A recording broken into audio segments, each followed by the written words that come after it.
এবার থেকে টোটোতেও বসাতে হবে নাম্বার প্লেট না বসালেই সর্বনাশ। 30 নভেম্বরের মধ্যে রেজিস্ট্রেশন না করলেই রাস্তায় নো এন্ট্রি। রাজ্যের বড় সিদ্ধান্তে টোটোর দাপাদাপি কি এবার তবে বন্ধ হতে চলেছে? টোটো নিয়ন্ত্রণে আসছে কিউআর কোড সহ রেজিস্ট্রেশন নাম্বার। আপনার পরিবারে যদি কারো টোটো থাকে বা আপনার যদি টোটো থাকে তাহলে এখনই জেনে নিন কিভাবে কি করতে হবে, নইলে মহা ফ্যাসাদে পড়তে হবে আপনাকে। টোটো চলাচলের লাগাম টানতে করা পদক্ষেপ রাজ্যে। হ্যাঁ, নাম না তুললে রাস্তায় নামতে পারবে না টোটো, কড়া নির্দেশ দিয়ে দিল পরিবহন দফতর। টোটোর দৌরাত্মে ব্রেক, নাম্বার প্লেট বাধ্যতামূলক করলো রাজ্য সরকার। কিউআর কোডে চিহ্নিত হবে টোটো, এক ক্লিকেই জানা যাবে যাবতীয় তথ্য। নিয়ম ভাঙলে রাস্তায় ধরা পড়বে টোটো। মাঠে নামছে পুলিশ ও পরিবহন দফতর। দেখুন ঠিক কি করতে চলেছে। রাজ্যের রাস্তায় টোটোর বেপরোয়া চলাচল নিয়ে দীর্ঘদিন ধরে উঠেছিল অভিযোগ। পথচারী থেকে শুরু করে অন্যান্য যানচালক সকলেই প্রায় ক্ষোভ প্রকাশ করেছেন এই বেলাগাম টোটোদের কারণে। কখনো রাস্তায় হঠাৎ ঘুরে দাঁড়ানো, কখনো বিপরীত দিক থেকে আসা কিংবা নির্দিষ্ট স্ট্যান্ড না মেনে যাত্রী তোলা। এই সমস্ত অনিয়মের ফলে ট্রাফিক ব্যবস্থাও মারাত্মকভাবে ব্যাহত হচ্ছিল। এইসব সমস্যার সমাধান করতে এবার বড় পদক্ষেপ নিল রাজ্য সরকার। পরিবহন মন্ত্রী স্নেহাশিস চক্রবর্তী জানিয়েছেন, রাজ্যের প্রত্যেকটা টোটোকে এবার আনা হবে নম্বর প্লেটের আওতায়।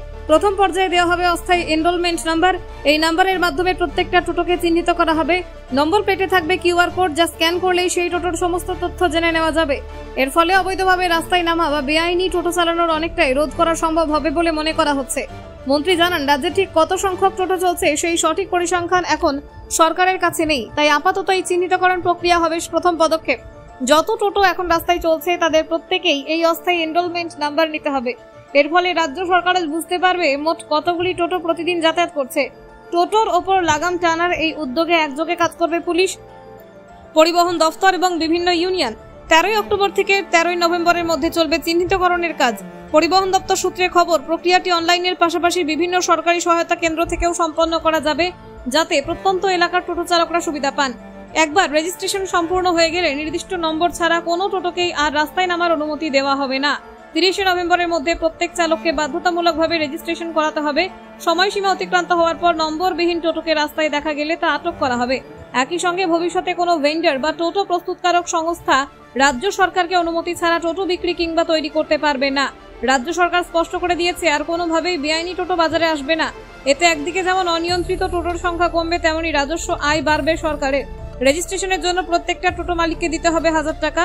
এরপর 6 মাস পর থেকে প্রতি মাসে দিতে হবে 100 টাকা করে, অর্থাৎ বছরে 1200 টাকা সরকার জানিয়েছে। এই অর্থের বিনিময়ে টোটোগুলিকে বিমার আওতাতে আনা হবে। এতে দুর্ঘটনা বা অন্য কোনো বিপর্যয়ে চালক বা যাত্রী উভয় নিরাপত্তা পাবেন।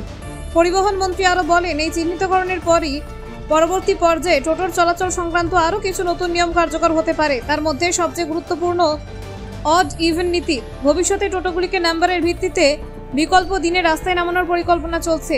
এই অড ইভেন নিয়ম 2026 সালের জানুয়ারি থেকে কার্যকর করা হতে পারে।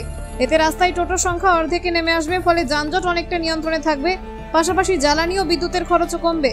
তবে এই সিদ্ধান্ত কার্যকর করার আগে পরিবহন দপ্তর বিস্তারিত পর্যালোচনা করবে বলে জানা গিয়েছে। Bureau report, news prime time.